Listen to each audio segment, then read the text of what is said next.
ஜெபம் செய்வோம். அன்பும் இரக்கமுள்ள பரலோக தகப்பனே, மனமகிழ்ச்சி ஆனந்த காலை வேளைக்காக நன்றியோடு ஸ்தோத்திரிக்கிறோம். உன்னதமானவரின் மறைவில் இருக்கிறவன் சர்வ வல்லவரின் நிழலில் தங்குவான். நான் கர்த்தரை நோக்கி நீர் அடைக்கலம், என் கோட்டை, என் தேவன், நான் நம்பியிருக்கிறேன் என்று சொல்வேன்.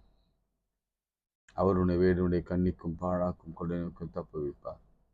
அவர் தமது சிறுகளாலே உன்னை மூடுவார். கர்த்தரின் மேய்ப்பர், எனக்கு ஒரு குறைவில்லை.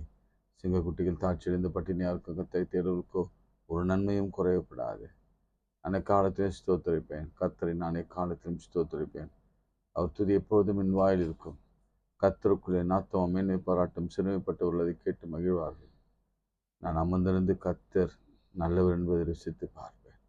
ஆண்டவர், நீர் கொடுத்த ஜீவனுக்காக நன்றி. நீர் கொடுத்த பலனுக்காக நன்றி. ஆபத்திலிருந்து, விபத்திலிருந்து, வியாதியிலிருந்து, நாச மோசங்களிலிருந்து, வீக்கணங்களிலிருந்து, பலவீனங்களிலிருந்து, சண்டைகள் சச்சரவுகளிலிருந்து உணவு கொடுத்து, உடை கொடுத்து, தங்குமிடம் கொடுத்து, நல்ல வாகனங்களை கொடுத்து, ஊழியத்தை, வேலையத்தை கொடுத்து நீர் ஆசீர்வதித்து வருகிற கிருபைக்காய் ஸ்தோத்திரம். தேர்வு எழுதுகிற பிள்ளைகள் எல்லாம் சிறப்பாக எழுதுகிற தயவுக்காய் ஸ்தோத்திரம். எழுத போகிற பிள்ளைகள் மீது இப்படி ஆவி வைக்கப்பட்டிருக்கிறதுக்காய் ஸ்தோத்திரம். அன்றுவரை எல்லா அதிசயங்களையும் செய்கிற கர்த்தர் நீர் ஒருவரை உண்மையே துதிக்கிறேன். இயேசுவின் நாமத்தில் ஜெபிக்கிறோம் பிதாவே, ஆமென். நேற்று பாடின பாடலை நாம பாடிட்டு நம்ம வேணா நம்ம அடுத்த பாடலை கூட பாடலாம்.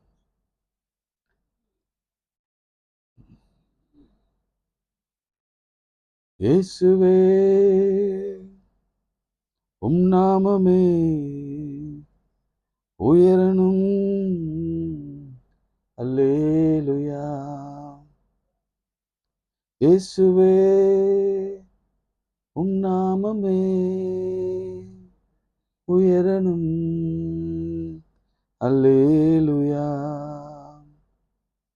உங்க நாமம் உயரணும், இன்று என்னை அடையணும், பாடுவேன் பாடுவோம் அல்லேலூயா.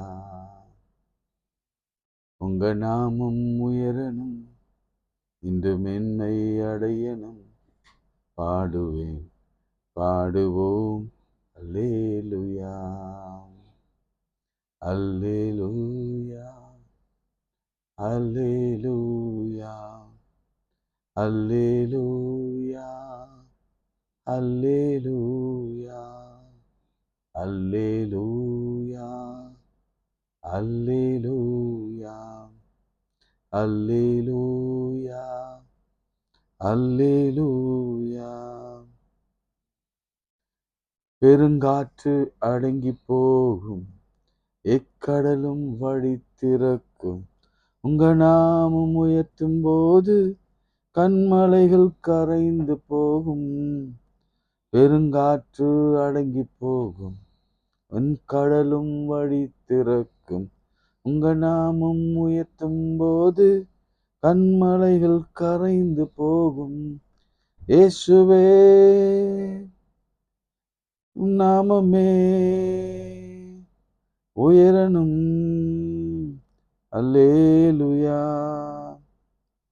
இயேசுவே உம் நாமமே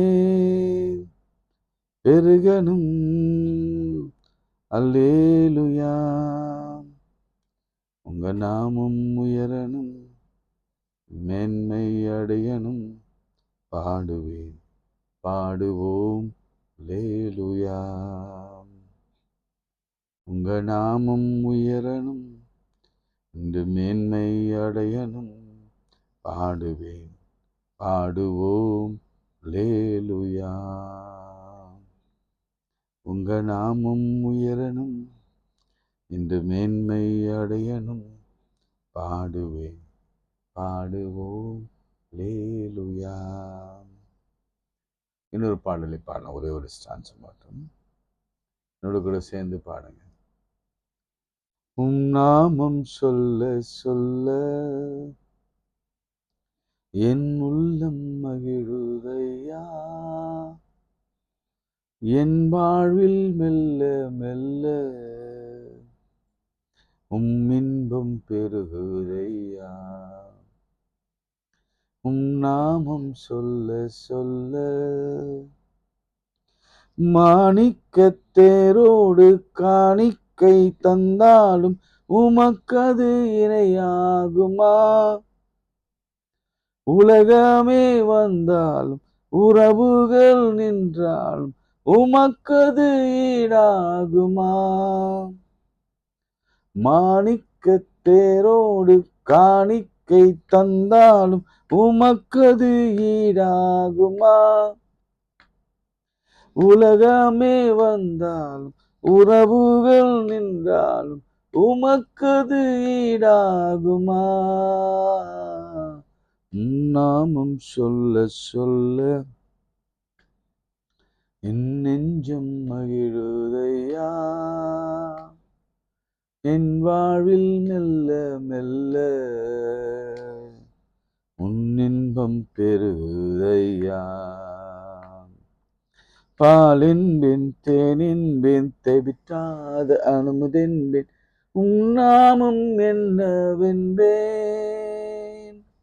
பாலென்பேன் தேனென்பேன் தெவிட்டாத அமுதென்பேன் உன்னாமம் என்னவென்பேன்.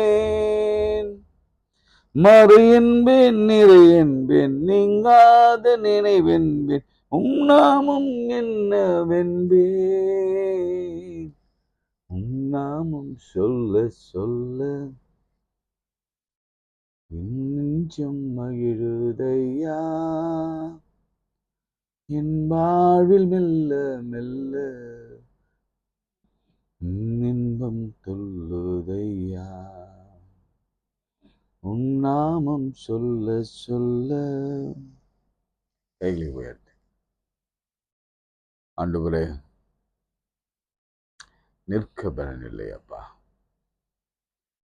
மோசே அமலேக்கியர்களை பார்த்து மலையில் மேலே ஏறி தன் குடும்பத்திற்காக, தன் பிள்ளைகளுக்காக, தன் இனத்திற்காக ஊரும் ஆரோனும் இணைந்து கைகளை உயர்த்தி நின்ற பொழுது இஸ்ரவேலர்கள் மேற்கொண்டார்.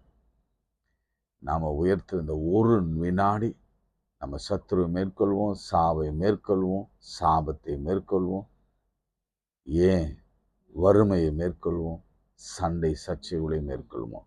நம்பிக்கையோட தூக்குங்க. எல்லா வியாதிகளும், எல்லா பலவீனம், எல்லா நோய்களும், எல்லா பிரச்சனைகளையும் உங்க கரம் நீட்டுவதனால கர்த்தருடைய கரம் பலமாக இறங்கி நமக்கு உதவி செய்யும். எல்லா பலவீனங்கள், எல்லா வியாதிகள், எல்லா கேன்சர்கள், எல்லா பிரச்சனைகள், ஐசியில இருக்கிற ஒவ்வொருவரும் கர்த்தருடைய புதிய பலனை பெற்றுக்கொள்ளட்டும். ரவி புதிய பலனை பெற்றுக்கொள்ளட்டும். இயேசுவின் நாமத்தினாலே, இயேசுவின் நாமத்தினாலே ஜெபிக்கிற இதே வினாடி ஒரு பெரிய அற்புதங்கள் நடக்கட்டும். இயேசுவின் நாமத்தில் ஜெபிக்கிறோம். மாத்திரமல்ல, தேர்வு எழுத போகிற 10ஆம் பிள்ளைகளுக்காக, வகுப்பு பிள்ளைகளுக்காக ஜெபிக்கிறேன். தேர்வு எழுதி முடிக்க போகிற 12ஆம் வகுப்பு பிள்ளைகளுக்காக ஜெபிக்கிறேன். கர்த்தருடைய வல்லமையான கரம் ஜெயத்தை கொடுப்பதாக இயேசுவின் நாமத்தில் ஜெபிக்கிறோம் பிதாவே, ஆமென். பிரியமானவர்களே, இன்றைக்கு ஒரு முக்கியமான ஒரு செய்தி நாம பார்க்க போகிறோம். அது என்ன செய்தினா, லூக்கா எழுதின நற்செய்தி நூல் 2ஆம் அதிகாரம். நாம் இந்த உபவாசத்தை குறித்து நாம் கடந்த நாட்களாக சிந்தித்து வருகிறோம். இந்த லெந்து நாட்களிலே நாம் ஏன் உபவாசிக்க வேண்டும் என்பதை குறித்து நாம் சிந்தித்து வருகிறோம். எனவே அதனுடைய முக்கியத்துவத்தை நாம் பார்த்து கொண்டு வருகிறோம். இப்போ இன்னொரு உபவாசத்தை குறித்து நாங்களோடு கூட பகிர்ந்து கொண்டு அதனுடைய ரிசல்ட் என்னவென்று பார்த்து நம்ம ஒரு சுருக்கமான ஒரு ஜெபத்தை நாம் ஏறெடுக்க போகிறோம். சரிங்களா? என்னோட சேர்ந்து லூக்கா 2ஆம் அதிகாரம், லூக் சாப்டர் 2 verse 36, 37, 38. ஆசேருடைய கோத்திரத்தாலும் பானுவேலின் குமாரத்தியுமாகிய அன்னாள் என்னும் ஒரு தீர்க்கதரிசி இருந்தாள். அவள் கன்னி பிராயத்தில் விவாகமான முதல் 7 வருஷம் புருஷனோடு வாழ்ந்தவள். எத்தனை வருஷம்? கன்னி பிராயத்தில்னா மேபி 14 இயர்ஸில் கல்யாணம் பண்ணியிருப்பாங்க அந்த காலத்தில். 14 இயர்ஸ், ஒரு 7 வருஷம், 13 கூட 20 இயர்ஸில் நம்ம கணக்கு நம்ம புரிஞ்சுக்கணுன்றதுக்காக 20 இயர்ஸ், 84 வயசு, 64 ஆண்டுகள் கணவனை இழந்தவளாய் இந்த உலகத்தில் வாழ்ந்தாள். நம்ம நினைக்கிறோம், ஆண்டவருக்கு என் வலி தெரியுமா, வேதனை தெரியுமா, என் தனிமை தெரியுமா, என் பிரச்சனை தெரியுமா, என் துன்பம் தெரியுமா, என் வியாதி, என் மரண கட்டுகள் தெரியுமா, என் மருத்துவ அனுபவங்கள் தெரியுமா, என் வலி அவருக்கு புரியுமா? நான் நினைக்கிறேன் பெரும்பாலும் திருமறையில எவ்வளவு எவ்வளவு பாதிக்கப்பட்டவர்கள் தெரியுமா குறிப்பிடப்பட்டிருக்கிறது. அதுல இந்த அம்மா ஒரு ஒரு ஒரு ஸ்பெஷல் தாயார். நான் சொல்றது கிட்டத்தட்ட 64 ஆண்டுகள் கல்யாணம் ஆகி தனிமையா இருந்தவங்க. யோசிச்சு பாருங்க, நல்லா யோசிச்சு பாருங்க. கனவு 7 வருஷம்தான் கண் விடுவாங்க. அவங்க பிள்ளைகள் இருந்தாங்களா தெரியல, ஆனா தனி மரமாக இருந்தா. இன்னைக்கு கர்த்தருடைய வார்த்தை இப்படி தனி மரமா எல்லாராலும் கைவிடப்பட்ட நிலையில மருத்துவமனைகளிலோ வெளிநாடுகளிலோ வீடுகளிலோ அன்பு செலுத்த ஆள் இல்லை என்று சொல்லி தனி மரத்து போல வாழ்கிற ஒவ்வொருவருக்காக தான் ஆண்டவர் இன்றைக்கு ஒரு செய்தியை கொடுக்க விரும்புகிறார். நிச்சயமாக நான் கொஞ்சம் சோர்வோடு தான் இருக்கிறேன், எனக்காக ஜெபித்துக் கொள்ளுங்க. கர்த்தர் எனக்கு நல்ல நல்ல உற்சாகத்தை தரணும்னு சொல்லி ஜெபம் பண்ணுங்க. கொஞ்சம் பலவீனத்தோடு தான் இருக்கிறேன், நல்ல பலனை கொடுக்கணும்னு ஜெபம் பண்ணிக்கோங்க. நான் யோசிச்சு பார்க்குறேன், வாழ்க்கை முழுவதும் போராட்டம் தான் இந்த பெண்மணிக்கு. அதனால இந்த கேரக்டரை நம்முடைய வாழ்க்கையில நம்ம ஒப்பிட்டு பார்க்கலாம். ஃபர்ஸ்ட் ஆஃப் ஆல், சரிங்களா? ஒரு 7 வருஷம் சந்தோஷம். இன்னும் நான் எலாபரேட்டாக பேசுவேன். அது கல்யாணம் ஆகி ஒரு 7 வருஷம் தான் சந்தோஷமா என் கணவன் தான், என் மனைவி இருந்தான். அதுக்கப்புறம் என் வாழ்க்கை நரகம். நான் 7 வருஷத்துக்கு ஒரு நல்ல கம்பெனியில் இருந்தேன், ஒரு 6 வருஷம் இருந்தேன். அதுக்கப்புறம் என் வாழ்க்கையில் நரகம் அப்படின்னு சொல்லி நினைக்கிறீங்களா? நீங்கள் என்ன செய்யணும் தெரியுங்களா? என்ன செய்யணும் தெரியுமா? இந்த அண்ணால் என்ன செய்தாலும் என்ன செய்தாங்களோ அதை நாம் செய்ய வேண்டும். ஆமென். 37ஆம் வசனம். ஏறக்குறைய 84 வயதுள்ள அந்த விதவை தேவாலயத்தை விட்டு நீங்காமல். ஃபர்ஸ்ட் பாயிண்ட், தேவாலயத்தை விட்டு நீங்காமல். இந்த மாதிரி ஒரு சோர்வு, ஒரு இழப்பு, ஒரு பிரச்சனை, ஒரு வேதனை, ஒரு கடன் வரும் பொழுது ஆலயத்திற்கு போவதே சில வேளைகளில் நிறுத்தி விடுகிறோம். தேவனை தேடுகிறதை நிறுத்திடுறோம், செபிக்கிறதை நிறுத்துறோம், வேதம் வாசிக்கிறதை நிறுத்துறோம், பாட்டு பாடுறதை நிறுத்துறோம், வர்ஷிப் பண்றதை நிறுத்துறோம். காரணம் விரக்தி. ஆனா இந்த அம்மா பாருங்க, இழப்பில என்ன செய்தாங்களாம்? ஆலயத்திற்கு வந்தார்கள். எனக்கு நல்ல ஞாபகம் இருக்கு, ரொம்ப ஆண்டுகளுக்கு முன்பாக ஒரு தாயார் இடத்துல வந்து சொன்னாங்க, என் மக கோயிலுக்கு வருதை நிப்பாட்டிட்டா. ஏம்மா அப்படின்னு கேட்டேன். அவளுக்கு வயசாயிடுச்சு, கல்யாணம் நடக்கல. பார்க்குறவங்களாம் கேள்வி கேட்குறாங்க, எப்பமா கல்யாணம், எப்பமா பார்க்க போறாங்க உங்க அப்பா, ஏம்மா எல்லாத்தையும் வேணான்னு சொல்றீங்க, வயசு ஏறிட்டே போகுது. இப்படி பார்க்குறவங்கெல்லாம் கேள்வி கேட்டதுனால அந்த குழந்தை, அந்த பெண்மணி கோயிலுக்கே வராமல் போயிடுச்சு. இன்னொரு வேலை இல்லாத ஒரு தம்பி, போறவங்களாம் என்னடா வேலைக்கு போகலையா, என்ன தம்பி எதுவும் வேலை செட் ஆகலையா என்று கேட்க இன்னைக்கு சத்துரு சொந்த வீட்டார் வழியாகவே பிள்ளைகளை சிறு சபைக்கு வருவதை தடுத்து கொண்டிருக்கிறார். ரொம்ப கஷ்டமா இருக்கு. அதனால இன்னைக்கு கூட பாருங்க, நான் இதை சொல்வதுக்கு கொஞ்சம் வருத்தப்படுகிறேன். நம்ம கோயிலுக்கு நம்ம நம்ம மெம்பராக இருக்கிற கோயிலுக்கு போவதை விட நாம் என்ன செய்கிறாங்கன்னா நம்மிலே பலர் நிறைய இண்டிபெண்டன்ட் சர்ச்சஸ் ஓடி போயிடறாங்க. ஏன் அப்படி ஓடி போகிறாங்க தெரியுங்களா? அங்கே யாரும் நமக்கு தெரிஞ்சவங்க இருக்க போகிறதில்ல. போனோமா அவங்க சொல்லுவாங்க, நல்ல பிரசங்கயா, நல்ல வர்ஷிப்பையா, நல்ல ஜபையா. ஆனால் ஆழத்தில் பார்த்தா அவங்க இங்கே வந்தா வெட்கப்பட்டு தான் வேதனைப்பட்டுவாங்க. அதுக்காகத்தான் அவங்க இண்டிபெண்டன்ட் சர்ச். இன்னைக்கு ஆண்டவர் தெளிவா உங்களோட பேசி கொண்டிருக்கிறார். உங்களை எதுக்காக இப்படி பேசுறாருன்னா, உங்களுடைய ஆலயத்தில் கொண்டு வந்து சாட்சியா நிறுத்தபடி பேசி கொண்டிருக்கிறார். குழந்தை இல்லை, திருமணம் ஆகலை, வேலை கிடைக்கல, வறுமை, வேதனை, சண்டைகள், கணவன் மனைவி சண்டைகள், இந்த மாதிரி கேட்டகரி எல்லாம் சொல்றேன். நீங்க முதல்ல ஆலயத்திற்கு வருவீங்க, கர்த்தர் செய்வார்.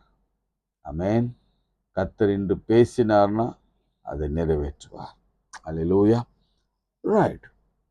அடுத்து பாருங்க, தேவாலயத்தை விட்டு நீங்காமல் இரவும் பகலும் உபவாசித்து. நிறைய பேருடைய மனதுல வருகிற ஒரு பெரிய கேள்வி, வயசான பிறகு உபவாசிக்கலாமா? ஐயோ உடம்பு தாங்காதையா, ஐயா நான் பலவீனம் ஐயா, சுகருக்கு மாத்திரை, பிபிக்கு மாத்திரை சாப்பிட்றேன். அதெல்லாம் மாத்திரை சாப்பிட்றவங்க அதெல்லாம் மருத்துவரை கேட்காம எதையும் செய்யக்கூடாது. ஆனால் மாத்திரைலாம் சாப்பிடாதவங்க நிச்சயமாக ஒரு அரை நாள் ஆகுது, அல்லது நான் என்ன சொல்லுவேன் தெரியுமா, ஒரு 3 hours ஆகுது. இன்னும் சொல்ல முடியாதவங்க பார்ஷியல் ஃபாஸ்டிங் எடுங்க. 2 இட்லி சாப்பிட்றவங்க 1 இட்லி சாப்பிடுங்க. ஒரு கரண்டி சாப்பாடு சாப்பிட்றவங்க அரை கரண்டி சாப்பிடுங்க. இரவில் 2 சப்பாத்தி சாப்பிட்றவங்க 1 சப்பாத்தி சாப்பிடுங்க. கர்த்தர் குவான்டிட்டியை பார்க்கல, உங்க உள்ளத்துல இருக்கிற அந்த குவாலிட்டி. நான் ஆண்டவருக்காக இருக்க வேண்டும் என்ற ஒரு வைராக்கியம், அதை பார்க்கிறேன். நான் சொல்றேங்க, அதை பார்க்கிறேன். இந்த அம்மா என்ன பண்ணாங்களாமா, இரவும் பகலும் உபவாசித்து ஜெபம் பண்ணி ஆராதனை செய்து கொண்டிருந்தார்கள். உபவாசம் இருக்கும் பொழுது நீங்க சொந்த வேலைகளை செய்யவே கூடாது. அப்படி இருந்தாலும் கர்த்தருடைய நேரத்துக்கு, கர்த்தருக்காக ஒரு நேரத்தை நம்ம ஒதுக்கியே ஆக வேண்டும். 24 மணி நேரத்துல தசம பாகம் எவ்வளவு இருக்கும்? அதுல எத்தனை அவர் இருக்கும்? ஏற்கனவே ஒரு தடவை சொன்னேன்ல, 2.25 மணி நேரமா எவ்வளவு சொன்ன உங்களுக்கு ஞாபகம் இருக்கா? எழுதி அனுப்புங்க, டிவைட் பண்ணுங்க.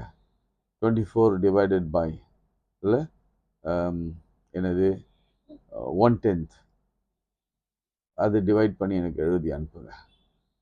நேரத்துல நாம தசமபாகம் செலுத்த வேண்டும். எப்படி ஜெபிக்கணுங்களா?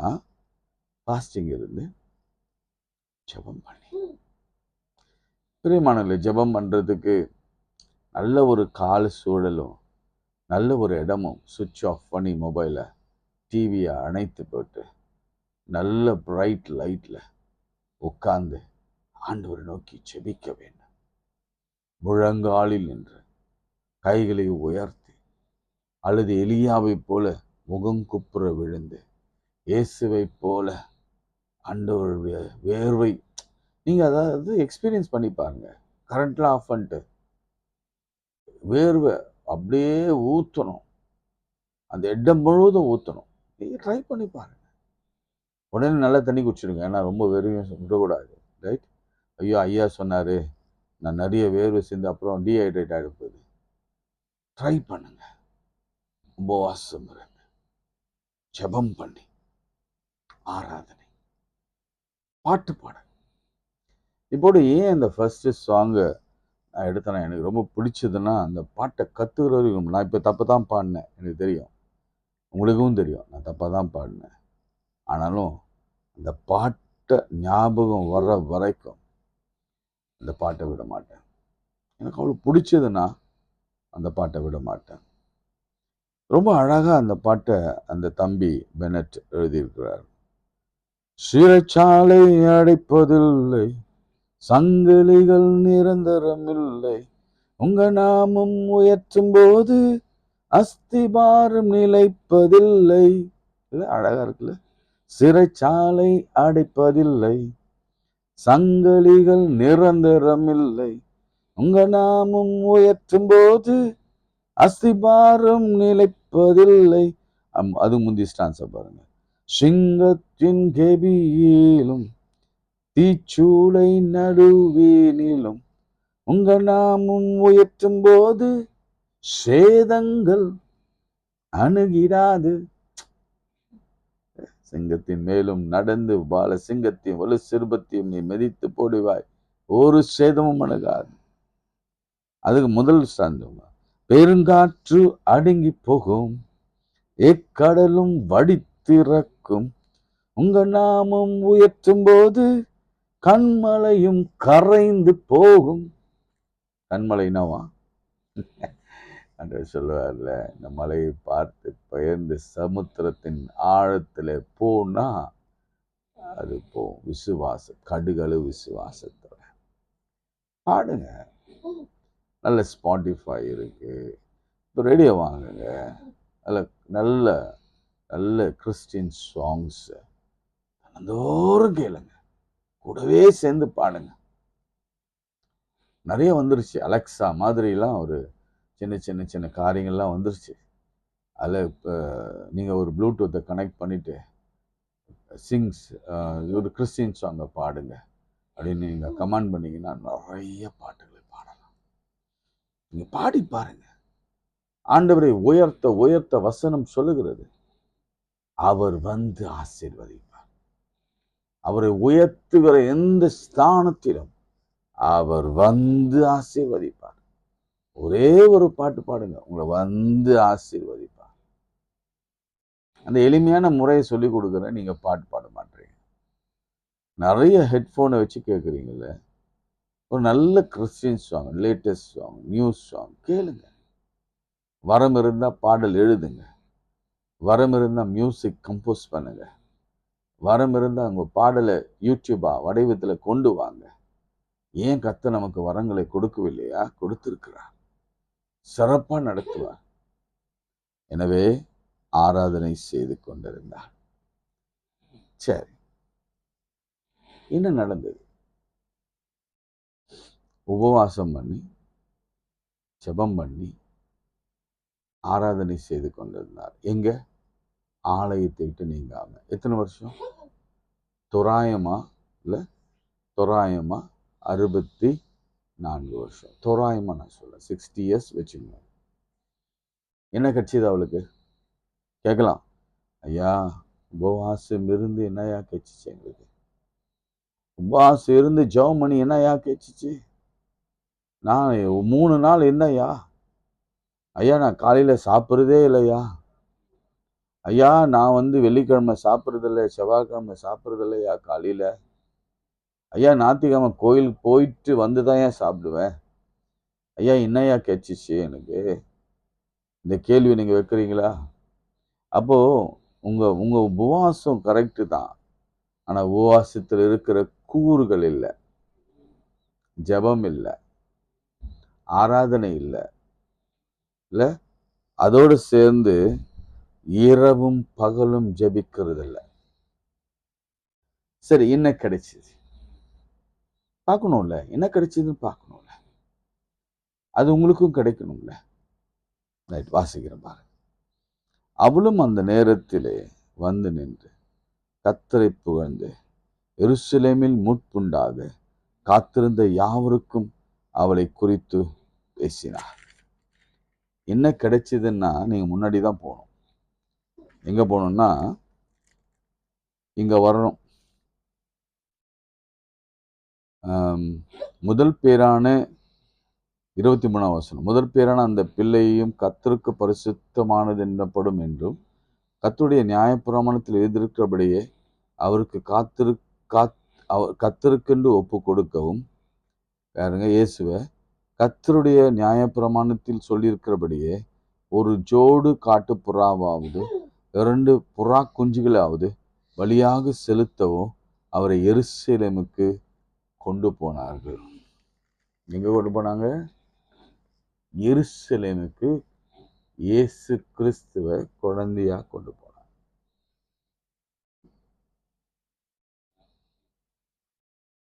சொல்றது கிட்ட வந்துட்டோம்னு நினைக்கிறேன். புரிஞ்சிச்சுன்னு நினைக்கிறேன். நாம தான் ஆண்டவரை தேடணும். கரெக்டா? ஆண்டவர் சர்வ வல்லவர். அவர் எங்க இருப்பாரு? பரிசுத்தர். அவர் பரிசுத்த ஸ்தலத்திலே வாசம் பண்ணுவார். பரிசுத்தர்கள் நடுவே வாசம் பண்ணுவார். நம்மள மாதிரி அசுத்தர்கிட்டலாம் வரவே மாட்டார். அவர் நம்ம எங்க நிற்பார்னா வாசல் படியில நின்றுதான் கதையை தட்டுவார். அதோட நம்ம பாத்திரமா இருந்தா தான் வீட்டுக்குள்ள வருவார். சீஷர்களுக்காக தான் சொன்னார், பாத்திரமா இருந்தா வீட்டுல போங்க, அவங்க பாத்திரமா இல்லைன்னா அவங்க பாத ரட்சியின் அந்த தூசியை உதறி போட்டு வெளியே போயிடுங்க, அவ்வளவுதான். அப்படிப்பட்ட சர்வ வல்லவர், சாவாமி உடையவர், தேவ சச்சொரூபம், தேவகுமாரன், ரொம்ப அழகான பிள்ளை.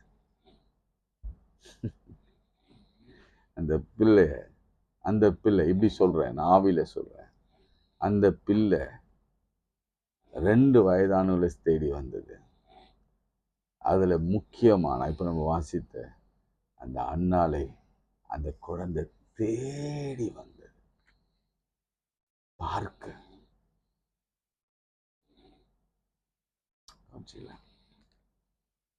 உபவாசம் இருந்து ஜெபிக்கும் பொழுது, ஆண்டவரை தேடுகும் போது, ஆலயத்துல இருந்து அவரை ஆராதிக்கும் பொழுது, பரலோகமே உங்களை தேடி வரும். பரலோகத்தின் தேவன் உங்களை தேடி வருவார். இயேசுவே தேடி வருவார். என்ன ஆச்சரியம் இல்லை? நம்ம தேடி தேடி தேடி தேடி கல் எடுத்து கிழிச்சு கிழிச்சு கிழிச்சு ஆண்டவர் வர மாட்டார். உபவாசம் இருந்து ஜெபம் பண்ணி பாருங்க. உங்க வீட்டை தேடி, உங்க இடத்தை தேடி, உங்க பிரச்சனைகள் மத்தியில, உங்க வியாதிகள் மத்தியில, உங்க பலவீனத்தின் மத்தியில, நீங்க ஐசியில கூட உங்க யாராவது உங்க உறவின் மக்களை நீங்க உள்ள வைத்திருக்கலாம், ஜெயில வைத்திருக்கலாம், பாவத்தில் இருக்கலாம், வியாதியில் இருக்கலாம், வேதனையில் இருக்கலாம், ஏதோ ஒரு சூழலில பிரிந்து இருக்கலாம், பலவிதமான வியாதிகள், கேன்சர்ல இருக்கலாம், நோயில இருக்கலாம், எல்லாம். நிறைய இழப்புகளை பார்த்து கொண்டிருக்கிறேன். நிறைய பாஸ்டர்ஸ் இறந்து போனாங்க, நிறைய அம்மாக்கள் இறந்து போனாங்க. அப்படி ஒரு மரண பாதை இருக்கும் பொழுது உங்களை தேடி ஒருவர், நீங்க அழுது கொண்டிருக்கும் பொழுது, உபவாசிக்கும் பொழுது, ஜெபிக்கும் பொழுது, வேதனையில் இருக்கும் பொழுது, ஆண்டவரை தேடும் பொழுது உங்களை தேடி வருவார். அதுதான் அதில் இருக்கிற முக்கியமான ஒரு உண்மை. அதை நான் சொல்லித்தரேன் உங்களுக்கு. என்னதுங்க? முக்கியமான உண்மை. முக்கியமான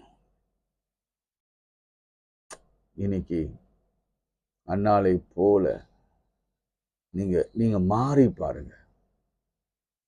உங்களை தேடி ஆண்டவர் வரலனா எனக்கு ஃபோன் பண்ணி பேசுங்க, என்ன கேளுங்க. நான்லாம் சவால் தான் விடுவேன், நான் சேலஞ்சு தாங்க பண்ணுவேன். ஏன்னா பைபிள்ல ஆண்டவரை தேடி, ஆண்டவர் தேடி போன, குழந்தையா இருக்கிறப்போ தேடி போன 2 பேர், ஒன்று சிமியோன் தாத்தா, இன்னொன்று அன்னாள். இந்த 2 பேரும் ஆண்டவரை தேடி பெத்லகேமுக்கு போல, அவர் இருந்த எகிப்துக்கு போல, அல்லது நாசரேத் ஊருக்கு போல, எங்கேயும் போல போக முடியாதவங்களை தேடி, என் ஆண்டவரே, இதுதான் திட்டம், இதுதான் சித்தம்.